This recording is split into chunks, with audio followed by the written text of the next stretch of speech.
लखनऊ में राष्ट्रीय स्वयंसेवक संघ के शताब्दी वर्ष कार्यक्रम में संघ प्रमुख मोहन यादव भागवत ने लखनऊ विश्वविद्यालय में शिरकत की।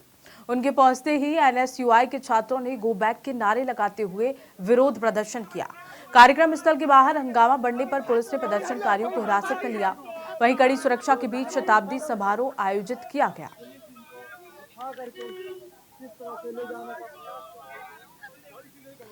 और इसी खबर को लेकर हमारे साथ उत्तर प्रदेश के ब्यूरो चीफ नितिन सिंह जुड़ गए हैं। नितिन, लखनऊ में विश्वविद्यालयों के छात्र यहां प्रदर्शन करते हुए नजर आए, एनएसयूआई के छात्र यहां प्रदर्शन करते हुए नजर आए, गो बैक के नारे लगाए, इसके पीछे क्या वजह रही? देखिए, साफ तौर पर मोहन भागवत लखनऊ में हैं और वो लखनऊ यूनिवर्सिटी पहुंचे थे। लखनऊ यूनिवर्सिटी में एक कार्यक्रम था और इस दौरान एनएसयूआई और जो यूथ कांग्रेस के जो कार्यकर्ता थे उन्होंने काले झंडे दिखाकर के विरोध किया है और साफ तौर पर मोहन भागवत गो बैक के नारे लगाए हैं। क्योंकि तब ज्यादा तनावपूर्ण हो गई जब छात्रों ने जो सुरक्षा घेरा था वो भी तोड़ दिया और जो स्मारक स्थल था जो कि मालवीय सभागार में बना था वहां पर पहुंचने की कोशिश की है।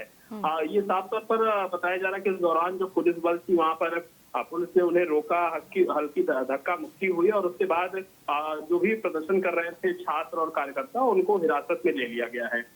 बताया जा रहा है कि जो भगवाकरण है संस्थानों का उसको लेकर के नाराजगी थी इन एनएसयूआई के कार्यकर्ताओं की, एनएसयूआई के छात्रों की, छात्रविंग की, जो कि कांग्रेस का छात्रविंग है उसकी, और उसी के लिए ये जो राजनीतिक विचारधारा है उससे प्रेरित होकर के ये जो छात्र थे इन्होंने ये प्रदर्शन किया है और गो बैक के नारे लगाए, वो भी मोहन भागवत के। बिल्कुल, और साथ ही साथ एनएसयूआई के छात्रों की और क्या कुछ मांगे रही नितिन? देखिए, साफ तौर पर इनका ये कहना है कि यूजीसी जैसा जो कानून था उसे लाने की कोशिश की गई। उसके अलावा जिस तरह से यूनिवर्सिटीज में आरक्षण जैसे मुद्दे जो हैं वो काफी इस वक्त गरमाए हुए हैं उत्तर प्रदेश में, और इसके अलावा कहीं ना कहीं जिस तरह से जो राजनीतिकरण यूनिवर्सिटीज का हो रहा है और भगवाकरण जो यूनिवर्सिटीज का हो रहा है वो कहीं ना कहीं एक अपने में नाराजगी इन छात्रों की थी और उसी को देखते हुए उन्होंने ये विरोध का ही रास्ता अपनाया था। मोहन भागवत जैसे ही लखनऊ यूनिवर्सिटी पहुंचते हैं रास्ते में उन्हें काले झंडे दिखाए जाते हैं, उनको रोकने की कोशिश की जाती है, विरोध होता है। फिलहाल मौके पर जो पुलिस बल मौजूद थी उन्होंने उन छात्रों को पकड़ लिया, हिरासत में ले लिया और उसके बाद उन सभी को जो लखनऊ का इको गार्डन है वहां पर ले जाया गया है। अभी वो हिरासत नहीं है, लेकिन बिल्कुल नितिन, लेकिन क्या इस पूरे मामले को लेकर अब तक कोई कंक्लूजन निकल पाया? किसी तरह का आश्वासन या छात्रों को दिया गया है?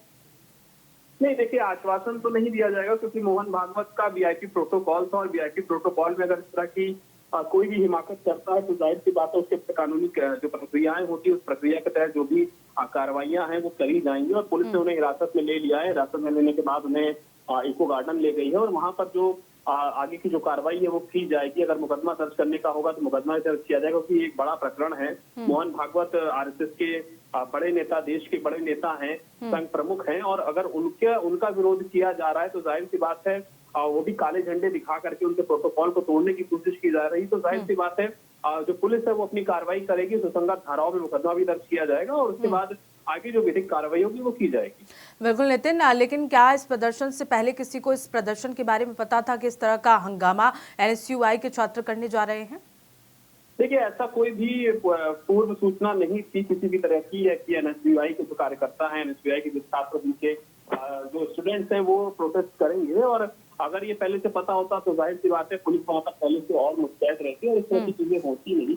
लेकिन अचानक से जो छात्र थे, अचानक से जो मोहन भागवत का काफिला जा रहा था उस काफिले के सामने आ जाते हैं और उसके बाद वो काले झंडे दिखाते हैं, वहां पर विरोध करते हैं और विरोध भी ऐसा रहता है कि वो काफिले को रोकने की कोशिश तक करते हैं। तो ये जो पूरा प्रकरण था ये कहीं ना कहीं अचानक से उत्पन्न हुआ था और उसको जल्द से जल्द उसको खत्म कराना, जो लड़के थे, जो कार्यकर्ता थे, उन्हें हिरासत में लेना ये काम था पुलिस का और पुलिस ने उसे करके जो भी प्रोटेस्ट करने वाले छात्र थे उन्हें इको गार्डन भेजा है। अभी वो हिरासत में है। चलिए, ठीक है नितिन, बहुत बहुत शुक्रिया तमाम जानकारी देने के लिए।